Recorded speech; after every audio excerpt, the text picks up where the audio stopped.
On Monday morning, a patient named Guernsey, male, middle 70s, was admitted to the hospital complaining of chest pains. He had been referred by a nursing home where the doctor had diagnosed his condition as angina pectoris. Now, it is axiomatic that nursing home doctors are always wrong. The intern who admitted Mr. Guernsey, however, accepted the diagnosis and prescribed morphine, a drug suitable for angina, but not at all suitable for emphysema, which is unfortunately what the old man actually had. Within an hour, the patient became unresponsive and diaphoretic and was raced up to intensive care with an irregular pulse of 150, blood pressure 90/60, respiration rapid and shallow. The resident on duty at intensive care now compounded the blunder by treating the old man for pulmonary edema. He gave him digitalis, diuretics, and oxygen. This restored the old man's color, and he was sent back to his room in the Holly Pavilion, ruddy complected and peacefully asleep.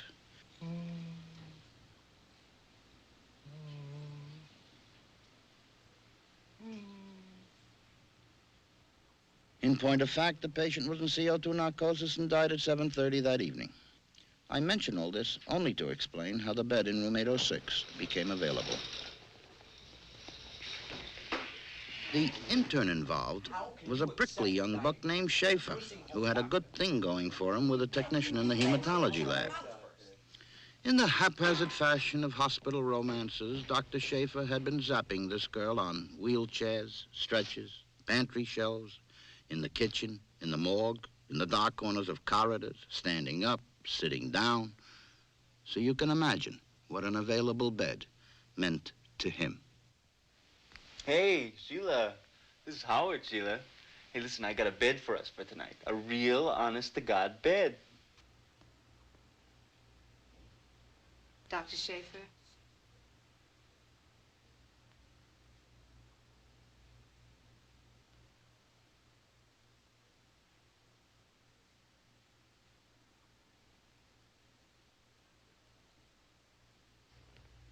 Dr. Schaefer?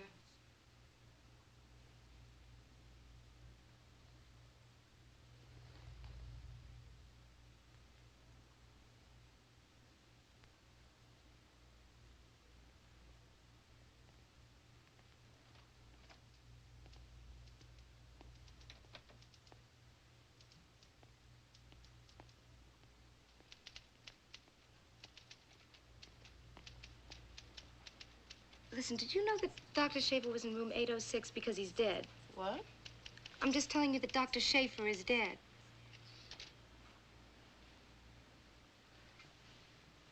What do you want, Perez? Look, I don't know what the hell this is all about, but Dr. Schaefer is in room 806 with an IV running and he's dead. I didn't even know he was sick. Perez, what the hell are you talking about? Do you know what the hell she's talking about? No. Maybe I'm going crazy. I don't know. Is in room 806 the patient Guernsey? I mean, did something happen that maybe I didn't know about? Perez, I don't know what you're talking about. This is the nuttiest thing I ever saw. Dr. Schaefer is in room 806 dead. What Dr. Schaefer? Our Dr. Schaefer? Oh, Dr. Schaefer, the one who's always grabbing everybody's ass. You know what she's talking about? No? I don't know what you're talking about. What do you mean Dr. Schaefer's in room 806 dead? I mean that he's lying on the far bed, stone dead and with an IV. And if you don't believe me, maybe you just ought to get up and go and look for yourself.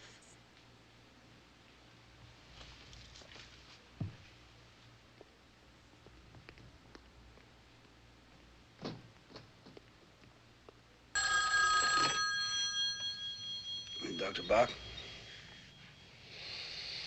Yes, Miss Chrissy, what is it? No, it's all right. I'd have to be getting up any minute anyway.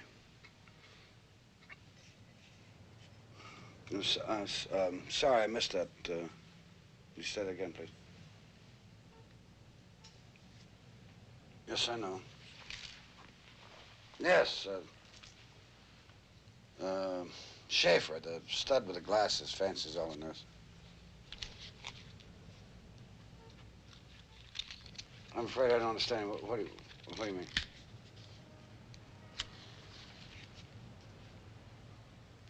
Was he sick? I mean, what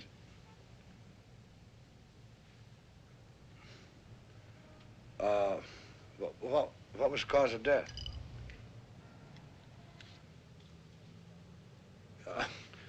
Was he being treated?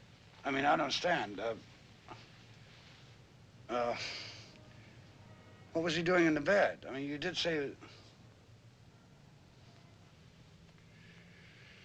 Mrs. Christie, did you call the office? Well, good. I'll... No, it's all right. I'll be getting my wake-up call in a minute anyway.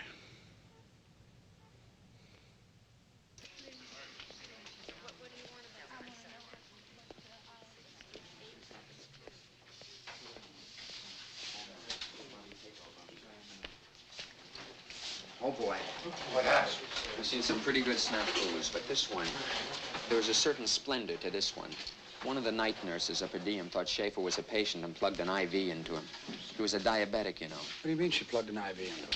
It's a really screwed up story, Doctor. You see, what happened was we had an old man in that bed who died last night, so the bed was available. You know Schaefer, he's Sammy Stud. So he talked a nurse into zapping him on the bed? One of the girls from hematology he's been running around with. God, it's a Roman farce. I thought I heard you out here, Doctor. Nancy? I suggest you do that right now. Dr. Barker, I'm so terribly sorry.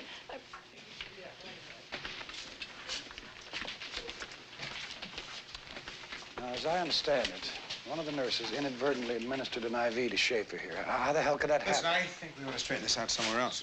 Yes, very good idea. Oh, God, what a mess.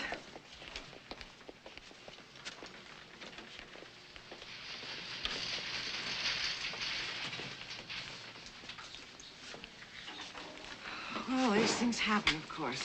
I suppose I'd better call the medical examiner. I still don't understand what happened. Well, it took us about an hour to get it sorted out. It seems a patient named Guernsey died last night in 806, but that information wasn't given to the night nurses. These things happen.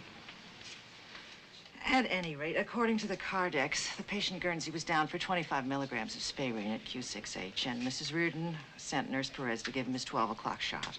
In the meantime, it seems Dr. Schaefer usurped that particular bed for his own purposes. Dr. Brubaker suggests it was for a love tryst, and some weight is given that hypothesis by the fact that Dr. Schaefer was naked.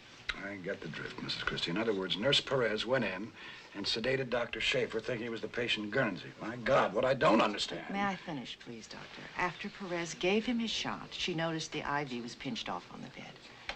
So she reported this back to Mrs. Reardon, who then assigned Nurse Rivers to restart the IV. Now, Rivers was afloat. She didn't even know the staff people on the floor. Nobody knew what the patient Guernsey looked like anyway, since he'd only been admitted that morning. So she plugged an IV. Yes. How much? A liter. 5% glucose solution won't kill anybody. Wasn't dehydrated, was he? Did he have any other ancillary conditions? Didn't anybody bother to go in and check on him during the night, even under the impression that he was merely a patient? Was he hyperosmolar? Did he have a bad heart? He must have had some sort of thrombosis. All right. I want the post done here, Mr. Hitchcock. And you and I had better have a little chat, Mrs. Christie, about your excessive use of float nurses. I've got nearly 1,000 nurses in this And every hospital. time one of them has her period, she disappears for 3 days. My doctors complain regularly they can't find the same nurse on the same floor 2 days in a row. Now, what in hell am I going to tell this boy Schaefer's parents? That a substitute nurse assassinated him because she couldn't tell the doctors from the patients on the floor? My God! The incompetence here is absolutely radiant. I mean, 2 separate nurses walk into a room and stick needles in a man, and one of those is a number 18 gel coat, tourniquet the poor son of a bitch, anchor the poor son of a bitch's arm with adhesive tape, and it's the wrong poor son of a bitch. My God, I mean, where do you train your nurses, Mrs. Christie? Dachau? All right. Wrap him up and get him down to pathology, and I'm especially interested in his blood sugar. A liter of glucose never killed anybody. Your ladies must have done something else to him. Will there be anything else, Doctor? No. Before you call the family doctor, I think you should speak to Mr. Mead about this. We'd like naturally to avoid litigation.